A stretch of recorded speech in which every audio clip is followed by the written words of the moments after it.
자, 오늘은 이제 2권 4장 순례자들과 담대시에 대해서 살펴보도록 하겠습니다.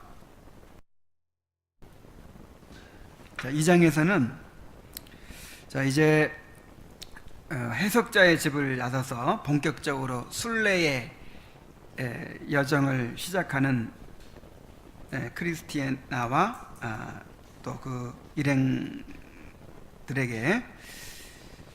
담대라고 하는 인도자를 붙여주고 이제 동행하게 합니다. 그래서 이 장에서는 이제 순례의 길을 가기 위해서 구원의 은혜를 경험하고 또 그리스도의 인격과 사역에 대해서 바르게 알고 또 순례자들에게 다가오는 그 유혹에 대해서 이제 경계하는 내용으로 내용을 가지고 있습니다. 자, 한 가지 살펴보도록 하지요.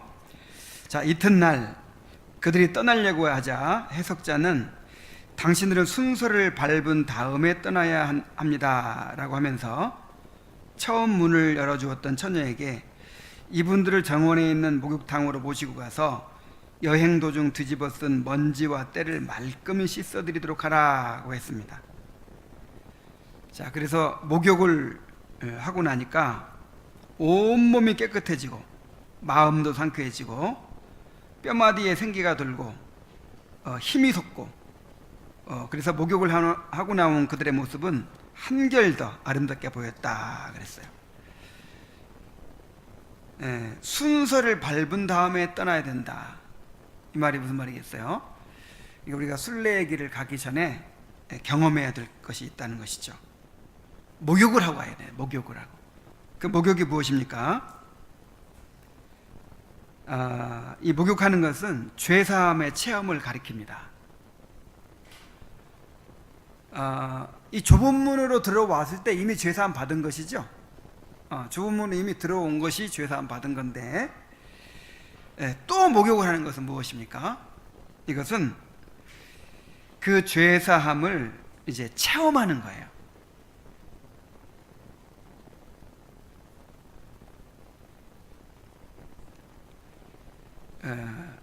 그러니까 우리 성령께서 우리를 중생케 하시는 역사가 있고 그 다음에 그것을 우리가 경험하는 역사가 있죠. 그 경험하는 걸 뭐라고 하죠? 회심이라고 하죠. 중생은 우리가 의식하지 못하는 사이에 잠재의식 속에서 하나님께서 일방적으로 주권적으로 역사하시는 것이고 그것이 우리의 삶으로 경험이 되는 걸 회심이라고 그래요. 그래서 중생은 단 한순간이지만 회심은 어떤 과정이 있어요. 과정이. 그래서 이미 구원 받았어도 이미 하나님께서 이제 중생케 하셨어도 거듭났어도 아직 이 죄사함을 온전히 경험하지 못하고 누리지 못하고 아직 구원의 확신이 없고 이럴 수가 있다 이 말이에요. 회심은 어떤 과정으로 이루어지니까. 그래서 이제 이미 죄사함을 경험했지만 이미 죄사함을 받았지만 이제 그들이 마음속으로 온전히 그 죄사함의 은혜를 경험하도록 하는 것이죠.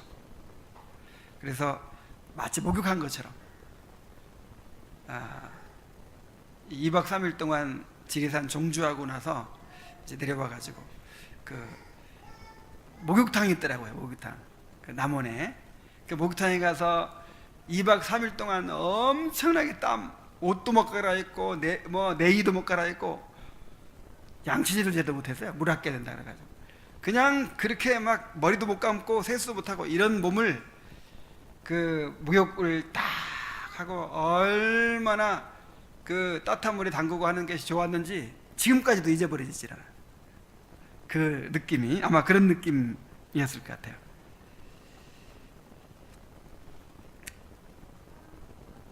자, 우리가 이렇게 죄사함의 은혜를 주관적으로 이렇게 경험할 필요가 있습니다.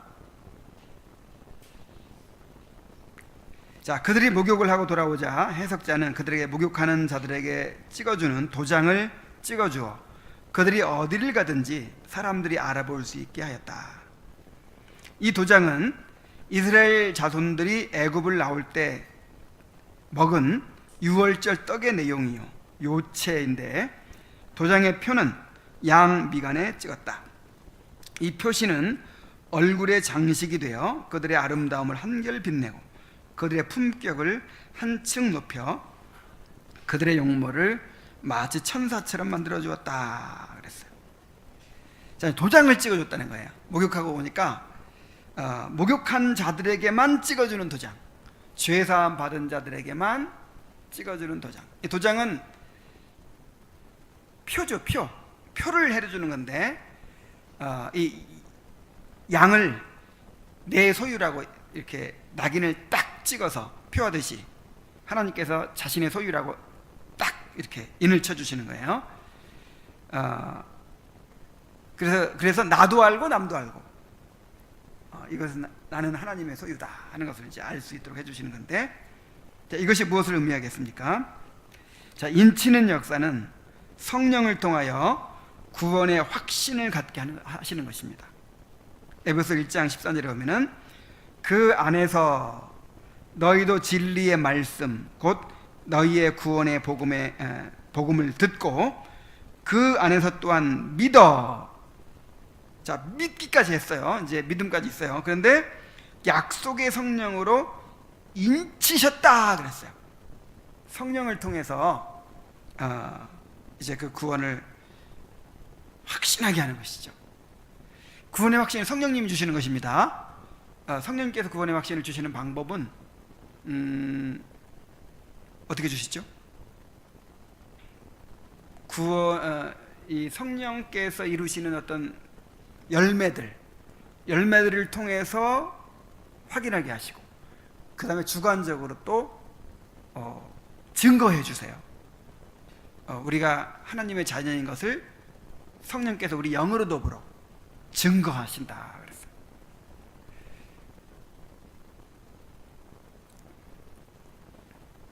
그래서 말씀으로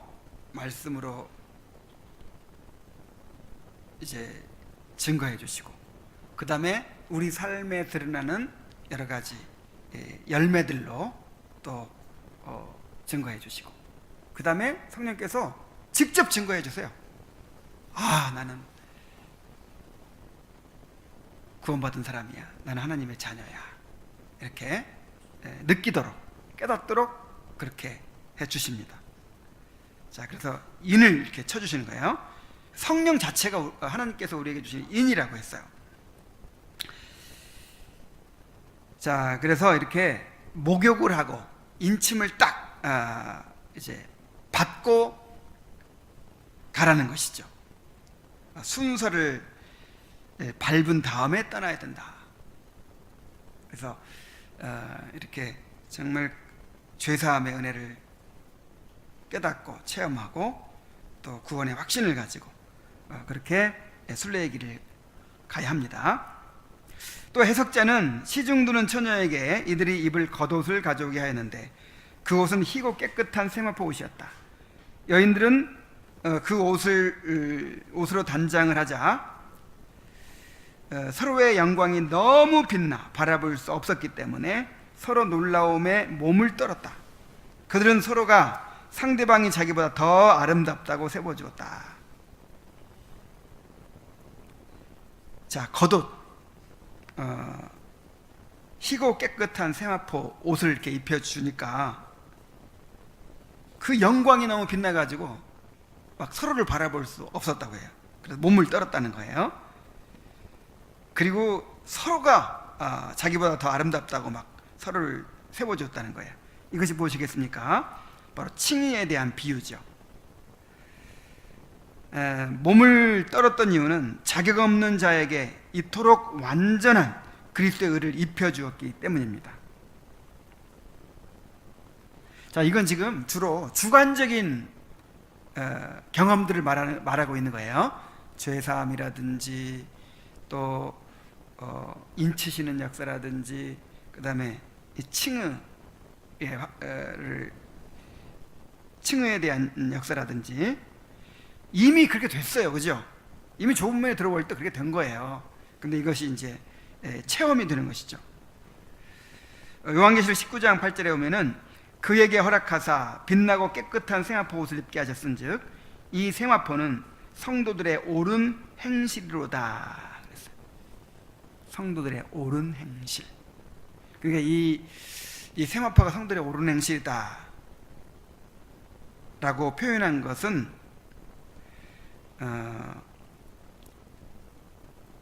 그러니까 예수님의 그 의를 우리의 옳은 행실로 인정해 주신다는 것이죠. 하나님께서 우리를 바라보실 때 누구만큼 의로운 거예요? 예수님만큼 의로운 거예요. 그리고 더 나아가서 실제로 옳은 행실이 나오기도 하죠. 불완전하지만 그 의롭다 하심의 결과로 또 실제 우리 삶에서도 이제 옳은 행실이 드러나게 되죠. 그들이 서로가 상대방이 자기보다 아름답다고 세워주었던 것은 그들이 서로를 육체로만 바라본 것이 아니고 그리스도의 의를 입은 자들로 바라보았기 때문입니다. 그래서 바울 사도가 그렇게 했죠. 이제 우리가 사람들을 육체대로 알지 않는다. 왜냐하면 우리는 새로운 피조물이기 때문에. 그리스도 안에 있는 자는 누구든지 새로운 피조물이에요. 그래서 우리가 어떻게 바라봐야 돼요? 그리스도의 의의 옷을 입은 그 모습으로 바라봐야 돼요. 하나님께서 우리를 그리스도만큼 의롭게 바라봐 주시잖아요. 우리 아이들 볼 때 똥오줌도 못 가리고 도무지 하나 보탬이 안 되잖아요. 도무지 뭐 온갖 말썽만 부리지 하나 도움이 안 되는데 큰 아들 커가지고 엄마 도와주는 아들이나 이제 똥오줌 못 가는 아들이나 똑같이 귀한 아들로 바라봐주죠. 그런 것처럼 이 맏아들 예수님이나 우리나 똑같이 의롭다고 인정해 주신다 이 말이에요. 똑같은 의로. 그래서 우리도 그렇게 바라봐야 돼요. 이것이 사랑입니다. 그리고 결국 그렇게 될 거잖아요. 결국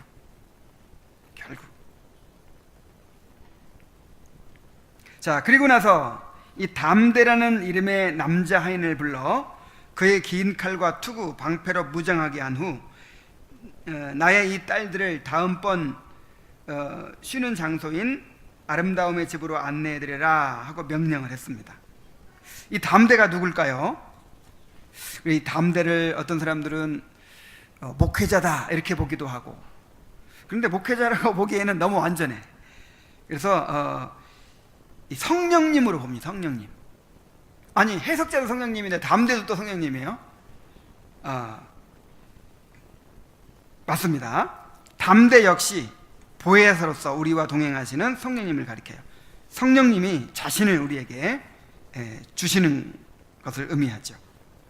자, 이 순례 여행에 우리 홀로 두지 아니하시고 내가 너희를 고아처럼 버려두지 아니하고 너희에게 오리라 그랬죠, 예수님이. 근데 어떻게 오셨어요? 성령을 통해 오셨어요. 성령께서 우리의 위로자가 되시고 상담자가 되시고 우리의 돕는 자가 되셔서 우리를 끝까지 인도해 주십니다. 이 담대가 나중에 천국 들어갈 때까지 이 담대가 인도를 해요. 그래서 성령님으로 우리가 보는 것이 더 맞는 것 같습니다. 자, 성령님께서 우리와 동행하시니까 우리가 끝까지 갈 수 있는 것이죠. 정말 우리 이 순례의 길이 우리한테만 달려 있다면 정말 얼마나 불안하겠어요. 그리고 끝까지 가지도 못하죠. 그러나 성령님께서 우리의 보증이 되시고 또 우리와 끝까지 동행하시기 때문에 우리가 천국까지 갈 수 있는 것입니다. 자, 그래서 우리가 순례의 길을 가기 위해서는 맨 처음에 뭐 해야 돼요? 목욕을 해야 돼요. 그 다음에 인침을 받고, 그 다음에 또 뭐예요? 의의 옷을 입고, 그 다음에 성령님을 모시고 이렇게 가야 돼요. 그러니까 이러한 은혜들을 우리가 누리면서 가야 된다 이 말이죠. 누리면서 죄사함을 누리고, 그 다음에 또 이 구원의 확신을 누리고, 칭의를 누리고, 또 성령님의 인도하심을 누리고, 그래야 우리가 제대로 갈 수 있어요. 자, 그들은 크리스천이 등에서 짐이 벗겨져 무덤 안으로 굴러 들어가던 장소에 이르게 되었습니다. 여기서 그들은 잠시 걸음을 멈추고 하나님을 찬미했습니다. 크리스티아나가 담대에게 물었어요. 우리가 말과 행위로 용서를 받아야 한다는 말을 들었는데, 말이란 약속을 가리키는 것이고 행위란 약속을 성취하는 것이라고 들었는데, 행위에 의한 용서는 무엇인지요? 이렇게 이제 물어봤어요. 자, 이에 대하여 담대가 설명합니다. 행위로 용서받는다는 것은 어떤 사람이 용서함을 필요로 하는 그 다른 사람을 위해 용서를 성취해 준다는 것입니다. 그랬어요. 자, 말로 용서를 받아야 되고, 그 다음에 뭘로 용서받아야 돼요? 행위로 용서받아야 되는데, 말로 용서받는다는 것은 이제 약속을 말한다 그랬죠. 장차 메시아를 보내서 너희의 죄를 대속해 주겠다, 이런 약속. 그 약속으로도 용서를 받았잖아요, 그 약속들은. 그 다음에 행위로 용서받는다는 건 뭐냐면, 예수님이 오셔서 실제로 이루신 그 구속의 사역을 말해요. 실제로.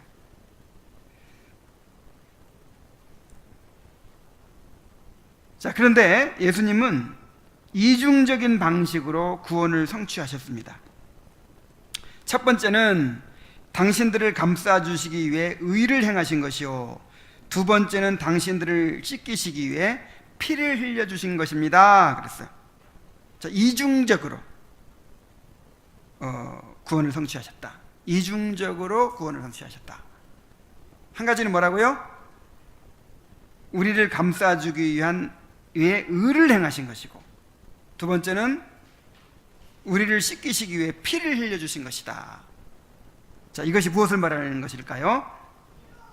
그리스도의 이중적 순종을 말하고 있는 것입니다. 자, 이중적 순종이 뭐예요?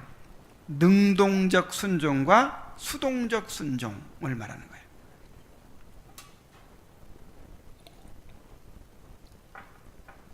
여기서 이 존 번연은 복잡하게 막 얘기를 해요. 근데 그 너무 복잡하게 얘기를 하는 것 같아서 다 생략해 버렸습니다. 이것만 기억하면 돼요. 예수님께서 이루신 구속은 이중적인 방식으로 이루어졌는데, 한 가지는 능동적 순종으로서 우리에게 전가해 주실 의를 마련하기 위해서 율법에 온전히 순종하신 것입니다. 그리고 수동적 순종은 우리의 죄를 대속하시기 위해서 십자가에 달려 죽으신 것을 말합니다. 그러니까 우리가 하나님 앞에 서기 위해서는 두 가지가 필요한 거예요.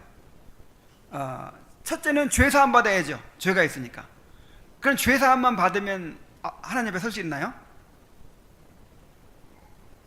하나님 앞에 의롭다고 인정을 받아야 하잖아요.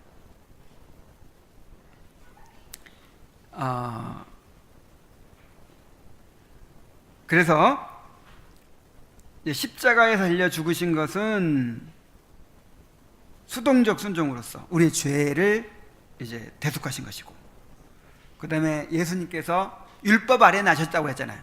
율법 아래 나신 이유가 뭐예요? 아담이 실패한 그것을 성취하시기 위해서요.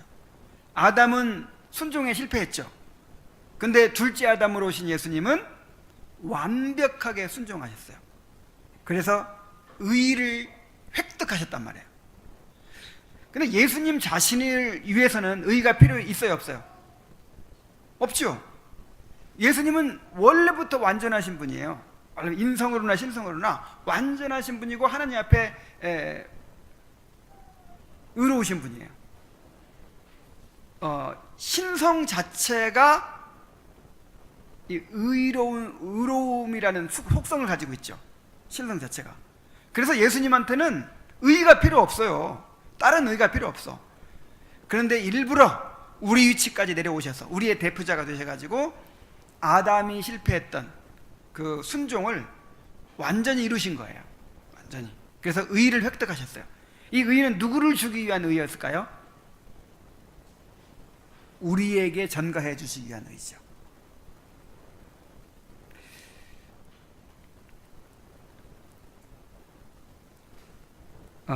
그래서 이제 오늘날에 그 복음을 전할 때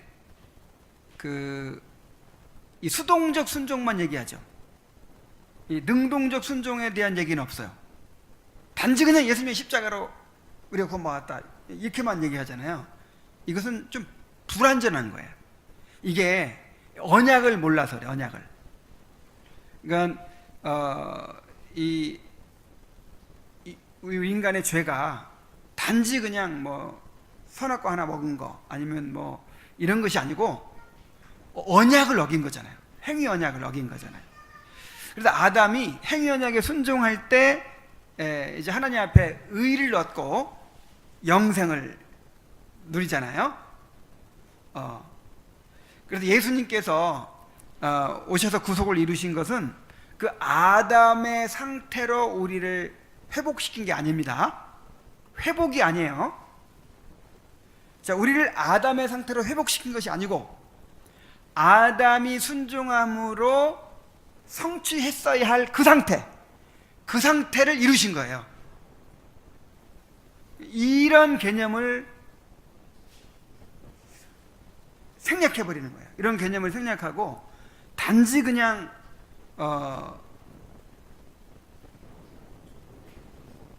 십자가로 우리 죄 사한 것만 그것만 강조해. 그래가지고 마치 우리가 아담의 상태로 회복되는 것처럼 얘기해요. 회복되는 것처럼. 여러분, 회복이 아닙니다. 이 세상이 이제 회복되는 것도, 이 세상이 다시 이제 창조되는 것도 회복이라고 생각해서는 안 돼요. 완전히 재창조되는 거예요. 재창조. 그러니까 아담이 순종함으로써 이제 이루어질 그것을 우리는 그냥 그 아담 상태가 아니라 직접 그 상태에 이르게 되는 거예요. 그래서 완전한 의를 얻고 이제 완전한 영생을 얻는 것이죠. 자, 크리스티아나는 놀라워하면서 이제야 우리가 말과 행위로 용서받았다는 뜻을 알았다고 하면서 자비심과 아이들에게도 이 뜻을 마음속에 새기라고 권면합니다.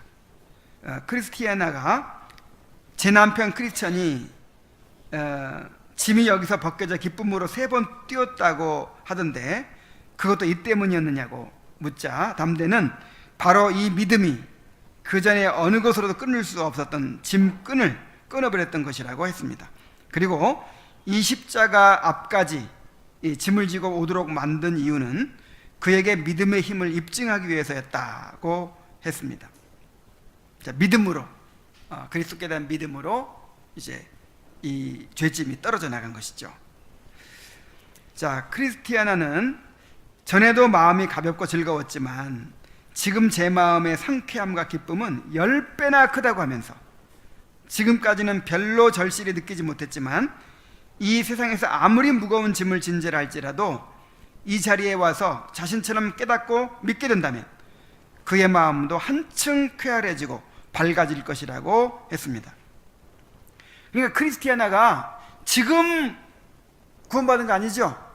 지금 뭐 거듭나고 지금 회심한 건 아니잖아요. 벌써 예수님의 그 구속의 은혜를 깨달았던 사람이에요. 그런데 이제 이 담대에게 예수님의 그 구속의 사역에 대해서 배우니까 그 예수님께서 신성과 인성의 인격을 통해서 이제 수동적 순종을 통해서 우리 피를 흘리심으로 우리 죄를 사하시고, 또 능동적 순종을 통해서 우리의 의를 이루심으로 우리에게 의를 전가해 주신 이 사역에 대해서 배우고 나니까 자신의 마음의 상쾌함과 기쁨이 10배나 커졌다는 거예요. 10배나.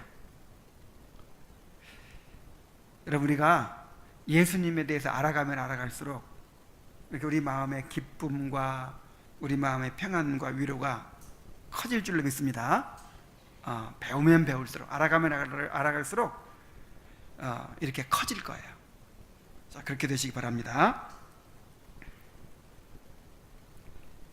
담대는 이런 것들을 보고 깊이 생각하면 짐이 가벼워지고 편안해질 뿐만 아니라 자상한 애정까지도 우러나오게 된다고 하면서 죄사함이 언약이 아니라 십자가의 행위로 이루어진다는 사실을 한 번이라도 생각해 본 사람이라면 그 구속의 방법과 자기를 위해 구속을 이루신 분에 대한 사랑을 억제할 수 없을 것이라고 했습니다.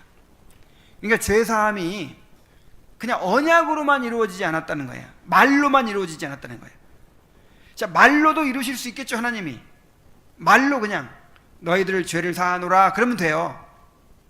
그런데 말로만 이룬 게 아니라 어떻게 이루어졌어요? 우리가 오늘 소유리분답 암송한 것처럼 비천한 지위에 강생하시고, 하나님의 아들이 천지를 창조하신 그 놀라운 창조주께서 비천한 지위에 강생하시고 율법 아래에 나시고, 그 다음에 금상의 여러 가지 비참함을 다 우리처럼 경험하시고, 또 하나님의 진노를 받으시고, 또 십자가의 저주의 죽음을 받으시고, 그 다음에 장사지냄 받으시고, 죽음의 권세 아래 거하시고, 자, 이 모든 것들을 통해서 우리의 죄사함이 이루어졌단 말이에요. 우리의 구원이 이루어졌단 말이에요. 자, 이것을 깨닫게 되면 우리 마음에 기쁨과 평안이 생길 뿐만 아니라 또 어떤 마음이 생긴다고요? 그리스도께 대한 억제할 수 없는 애정이 생긴다고요. 주님을 사랑하게 된다고요.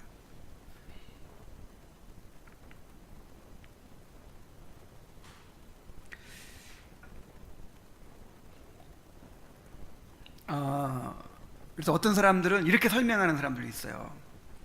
그러니까 그렇게 될 수밖에 없었다. 예수님이 십자가에 달리실 수밖에 없었다. 이런 식으로. 근데 이거는 하나님의 속성에 대한 모독이에요.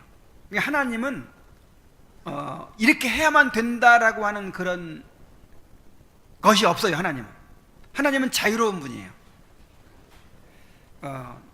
하나님이 우리에게 언약을 주시고 그 언약을 이루신 것은 하나님의 자유로운 의지로 우리를 사랑해서 그렇게 하신 것이지, 하나님이 그렇게 해야만 되기 때문에 그렇게 하신 거 아니에요. 그렇게 안 하면 안 되나요? 그냥 다 멸망시켜버려. 그러면 안 되나요? 아니면 예수님 말고 다른 방법으로 또 하실 수도 있겠죠. 그러나 하나님의 자유로운 의지로 하나님의 사랑을 나타내신 거예요. 우리에게 내가 너희들을 이렇게 사랑한다, 이렇게 나타내신 거예요. 그래서 그 예수님께서 이루신 구속의 사역을 우리가 배우면 배울수록, 알아가면 알아갈수록 주님께 대한 사랑이 우리 마음 가운데 샘솟게 된다라고 하는 것입니다. 자, 크리스티아나는 주께서 저를 위해 피 흘리셨음을 생각할 때 제 마음이 터질 것만 같다고 하면서 마음이 뜨거워져서 이렇게 말합니다. 자, 이것이 우리의 고백이 되길 바랍니다. 아, 사랑의 주여, 복되신 주여, 당신이 저를 사하셨으니 저는 당신의 소유입니다. 당신이 제 몸값에 10,000배도 더 되는 값을 치러주셨사오니 저는 당신의 소유입니다. 그러니 제 남편의 눈에 눈물을 글썽이며 이 험한 길을 재빨리 달려간 것도 전혀 놀랄 일이 아닙니다. 그는 나에게 자기와 함께 가자고 설득했지만 나는 마음이 악하고 삐뚤어져 그를 혼자 보냈습니다. 아, 자비심 양, 당신의 부모님도 여기 계셨더라면 그리고 겁쟁이 부인과 바람둥이 마님도 함께 있었더라면 얼마나 좋았을까요? 그랬으면 틀림없이 그들의 마음도 변화를 받아 겁쟁이 부인의 두려움이 아무리 클지라도 또 바람둥이 마님의 정욕이 아무리 강하다 할지라도 그들이 좋은 순례자가 되는 것을 막지는 못했을 텐데요. 이렇게 주님의 그 구원의 은혜를 깨닫고 나니까 막 가슴이 터질 것 같은 그런 감격이 있으면서 누구 생각이 나요? 다른 사람들 생각이 나는 거예요. 이 자비심의 부모도 생각이 나고 바람둥이 마님도 생각이 나고, 그들도 이것을 깨달았다면 저렇게 주저앉아 있지 않을 텐데, 저렇게 정욕 가운데 빠져 있지 않았을 텐데. 그래서 구원의 은혜를 깨닫는 사람의 특징은 이 다른 영혼에 대한 관심을 갖게 되는 거예요.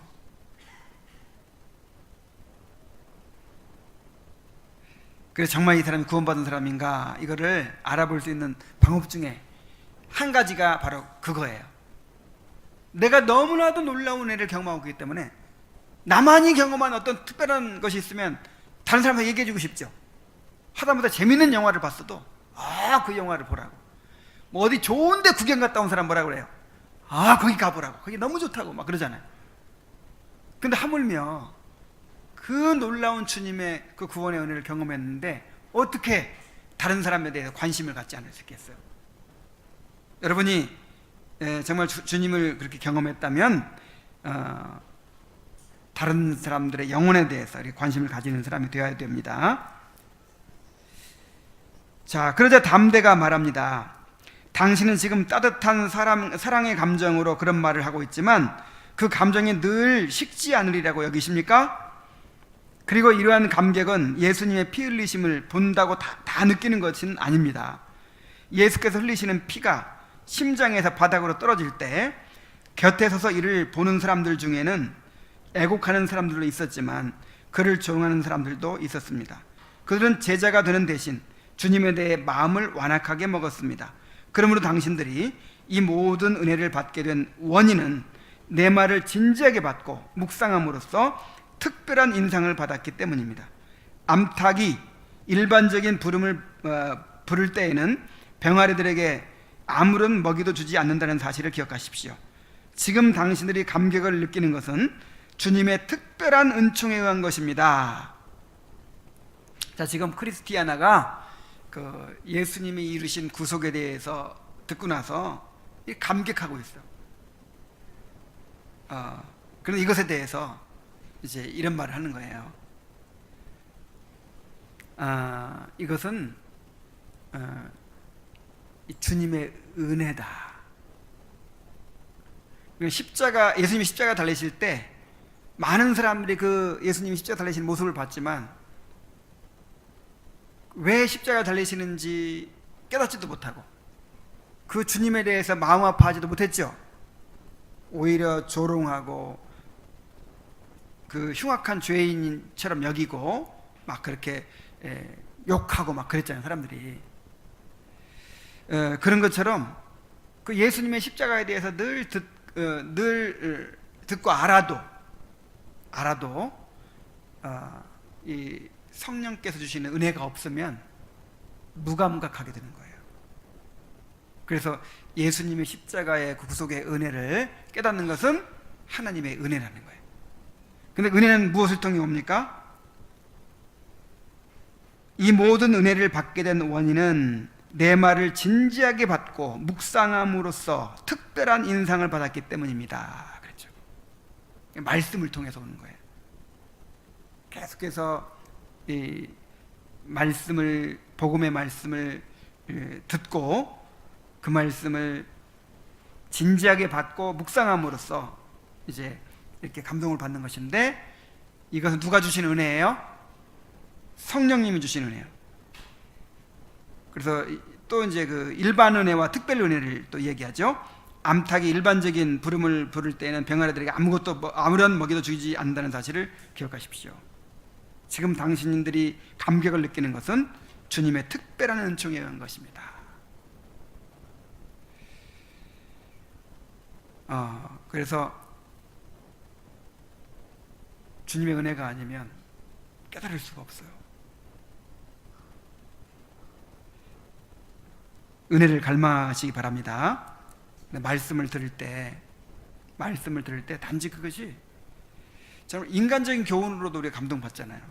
새로운 지식을 알고 몰랐던 거 새로 알고 기뻐하고, 그런 거에 그치지 않도록 그 말씀을 통해서 정말 내가 그 주님의 은혜를 내 가슴으로 깨닫고 느끼고 경험할 수 있도록 해달라고, 그렇게 하나님의 은혜를 의지해야 됩니다.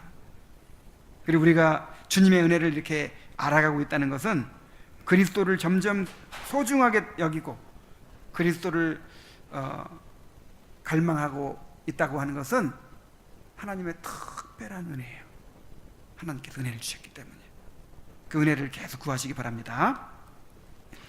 자, 이제 그들은 길을 가다가 천박과 나태와 검한 세 사람이 목을 맨 채 죽어 있는 것을 보게 되었는데, 담대가 이들에 대해 설명합니다. 그 크리스찬이 이제 길을 가는데 셋길이 있는데, 그 천박과 나태와 검한 이 세 사람이 거기서 잠들어 있었잖아요. 근데 그 잠들어 있었는데, 크리스찬이 갈 때는 잠들어 있었는데, 이 크리스티아나가 갈 때는 어떻게 돼 있어요? 쇠줄로 목이 매달려 가지고 죽어 있어요. 자, 담대가 이 사람들에 대해 설명합니다. 이 세 사람은 본디 순례자가 될 마음이 없을 뿐만 아니라 다른 순례자들을 방해하려고 했지요. 게으르고 어리석었던 그들은 누구든지 꿰어서 자기네들처럼 만들려고 애썼답니다. 크리스천이 지나가고 있을 때는 잠을 자고 있었는데 지금은 이렇게 목매달려 있군요. 여러 사람들이 이들로 인해 다른 길로 들어갔는데, 그 중에는 느림보, 또 촐랑이, 무심이, 정욕 미련이, 멍청이, 우둔이라는 이름의 젊은 여자 한 명도 자기 길에서 벗어나 이들과 한패가 되었습니다. 자, 이 사람들은 우리 주님을 악평하여 사람들의 그가 이를 혹독하게 시키는 주인이라고 중상모략을 하고, 천국에 대한 악선전을 늘어놓고 주님의 종들을 욕하고 비방하고, 하나님의 떡을 콩깍지라고 부르고 하나님의 자녀들의 평안을 헛된 환상이라고 하여 순례자들의 여행과 노고를 쓸모없는 짓이라고 말합니다. 이 천박과 나태와 검한 이 사람들이 지금 누구를 보여주고 있냐면, 그 이스라엘 백성들이 광야를 여행할 때 이제 가나안 땅 입구까지 왔다가 가데스 바네아에서 12정탐꾼을 보냈었죠. 그 12정탐꾼을 보냈는데 그 중에 10명의 정탐꾼과 같은 사람. 그리고 또 고라나 다단이나 아비람 같은 사람, 그리고 또 섞여 사는 무리가 있었죠. 섞여 사는 무리. 이제 이스라엘 백성들이 애굽에서 나올 때 자기들은 약속도 없어요. 이스라엘 백성도 아니야. 그런데 이스라엘 백성들이 이제 그 재앙을 면하고 이렇게 나가니까 뭔가 이제 좋은 것이 생길 줄 알고 그냥 언급길에 따라 나온 사람들이 있어요. 그 섞여 사는 무리라고 하거든요, 그 사람들. 자, 이 사람들은 진정으로 가나안 땅을 갈망한 것도 아니에요. 믿음도 없어요. 그냥 좋은 일이 생길까봐, 따라 나가면 뭔가 좋은 거 생기고 좋은 일이 생길까봐 인간적인 마음으로 따라 나온 사람들이 있어요. 자, 이런 사람들, 12정탐꾼, 10정탐꾼, 또 불평불만을 하는 사람들, 그 섞여 사는 무리. 자, 이런 사람들을 가리키는 거예요. 이 사람들의 특징이 뭐라고 그랬어요? 자, 첫째, 하나님에 대해 악평한다 그랬죠. 하나님에 대해서. 여러분, 하나님에 대해서 악평할 것이 있어요, 없어요? 아니, 하나님께서 이 베푸신 은혜가 너무너무 놀라워서 날마다 찬양만 해도 모자랐는데 늘 불평할 것밖에 없어요. 왜 이런 대로 인도하셨는가? 왜 우리에게 이런 걸 안 주시는가? 왜 하나님은 이렇게 하시는가?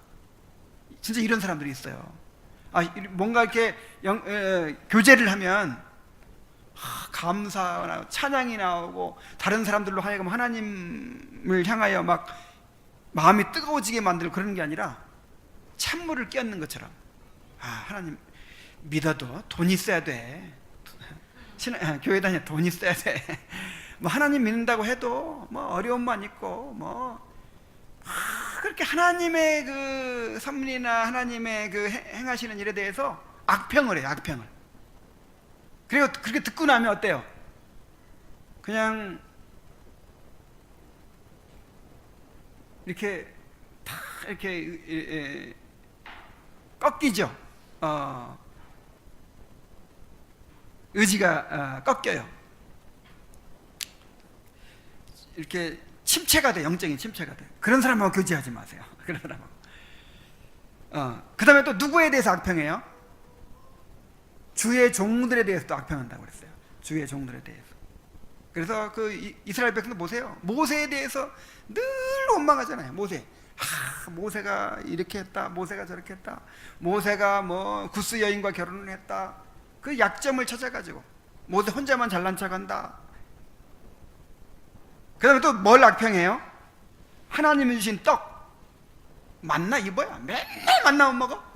에이 질려서 죽겠어 이제. 여러분 만나가 얼마나 놀라운 은혜입니까? 날마다 감격하면서 먹어야 되는데 그냥 맨날 은혜를 주니까 이제는 은혜가 아니야. 맨날 만나면 먹어야 돼? 이제 질렸어. 고기 줘 고기. 옛날 애굽에 있을 때는 부추와 파와 마늘을 먹었는데 이런 그런 것도 못 먹으니까 우리가 정력이 지금 쇠해졌다고 막 하면서 불평과 원망을 하는 거예요. 그리고 또 뭘 악평하죠? 하나님이 주신 평안에 대해서 헛된 환상이라고. 또 순례자들의 여행과 노고를 쓸모없는 짓이라고. 그러니까 우리가 지금 추구하고 있는 거 있죠. 하나님 알아가는 거, 그 다음에 또 성도들의 교제에 참여하는 거, 그 다음에 예배를 참여하는 거, 말씀을 듣는 거, 이런 것이 정말 소중하고 귀중하다고 여러분 믿고 있죠. 그런데 어떤 사람들이 이거를 막 무시하는 거예요. 그런 거 한번 안 나가도 돼. 이렇게 너무 빠지면 안 돼. 사람이 균형을 이루어야 돼. 해가면서 이렇게 그런 것들에 대한 가치를 폄하하는 거예요. 그래 그런 사람들 얘기 듣다 보면은 아이고 내가 이거 돈 벌어야 되는데 맨날 이거 성경만 파고 앉아 있는가 이렇게 돈도 안 나오고 아무것도 인생에 도움이 안 되는 것만 붙잡고 내가 있는 거 아니야? 괜히 그냥 이렇게 헛된 환상에 빠져 있는 거 아니야? 자, 이렇게 만든단 말이에요. 그래서 그 사람들은 어떻게 됐어요? 하나님께서 이들을 가나안 땅에 들어가지 못하게 광야에서 다 멸망시키셨어요. 자, 교회 안에도 이런 사람들이 있을 수가 있습니다. 하나님의 섭리와 교회와 사역자와 교회를 섬기는 일에 대해서 하나님께 주시는 은혜에 대해서 악평하면서 사람들의 마음에 의심과 두려움과 불평과 원망을 불러일으키는 그런 사람들이 있을 수 있어요. 제가 늘 말씀드리지만 이 고린도 교인들의 교제는 유익이 되지 못했다 그랬죠. 무질서하고 막 자기를 내세우고 막 이렇게 유익이 되지 못했다고 했죠. 그런 것처럼 유익이 되지 못하는 교제도 있어요. 이제 어떤 사람 하나가 불평과 원망을 이제 쏟아내. 그러면 이제 옆에 사람도 또 이렇게 공감해주고 이렇게 맞장구 쳐줘야 되잖아요. 또 그렇게 얘기해요. 그래가지고 전부 다 그런 얘기만 하고 딱 끝나면 어때요? 전혀 유익이 되지 못하는 모임이 돼요. 이제 우리는 그래도 많이 훈련이 돼가지고 이제는 정말 말씀 중심으로 이렇게 나눔이 되잖아요. 정말 옛날에 무슨 목장 모임이니 구역 모임이니 막 이런 것들을 이렇게 이제 하다 보면은 그렇게 될 때가 너무 많아요. 사람들이 항상 이렇게 말씀에 은혜를 받고 있는 상태가 아니잖아요. 그러니까 맨 처음 나누는 사람이 정말 중요해. 한 사람이 완전히 그냥 이렇게 쭉 처지고 그냥 회의적이고 그냥 이렇게 원망과 불평과 그냥 팔자 타령을 하고 이제 끝나면 이제 둘째 사람도 꼭 그렇게 그 방식으로 다 이렇게. 그래서 인도자는 항상 이렇게 그 방향으로 안 나가도록 그렇게 인도를 해야 돼요. 정말 이런 사람이 되지 않기를 바라고 또 이런 유혹에 빠지지 않게 되기를 바랍니다. 그 이스라엘 백성들은요, 이 섞여 사는 무리 때문에 망했다니까요. 자, 10정탐꾼이 그런 보고를 하고 2정탐꾼이 이제 믿음으로 보고를 했잖아요. 2정탐꾼 말을 들었으면 좋았을 텐데 누구 말을 들었어요? 10정탐꾼 말을 들으니까 그 결과로 어떻게 됐습니까? 40년간 광야를 뺑뺑 돌다가 멸망했잖아요.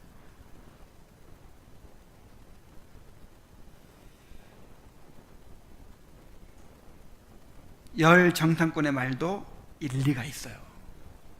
정말 옳은 것처럼 현실적으로는 옳아요. 어쩌면 더 옳을지도 몰라요. 사람들은 이 부정적인 본성이 있기 때문에 더 실감나게 그게 설득력 있고 더 다가올 수도 있어요. 그래서 우리 교제할 때는 사랑과 선행을 어떻게 하라? 격려하라. 사랑과 선행을 격려하라. 서로 돌아보아 사랑과 선행을 격려하라. 이 격려하라는 말은 부추기라 이 말이야. 부추겨라 서로. 그래가지고 교제하고 나면 더 그래 내가 더 열심히 하나님을 섬겨야지. 내가 더 은혜를 사모해야지. 내가 더 하나님 알아가야지. 이런 마음이 딱 들고 돌아가야 되는데 그냥 그런 마음으로 왔다가도 그냥 쭉 쳐져가지고 그렇게 들어. 이건 절대 안 돼요. 이런 모임 이건 차라리 안 하는 게 나아요.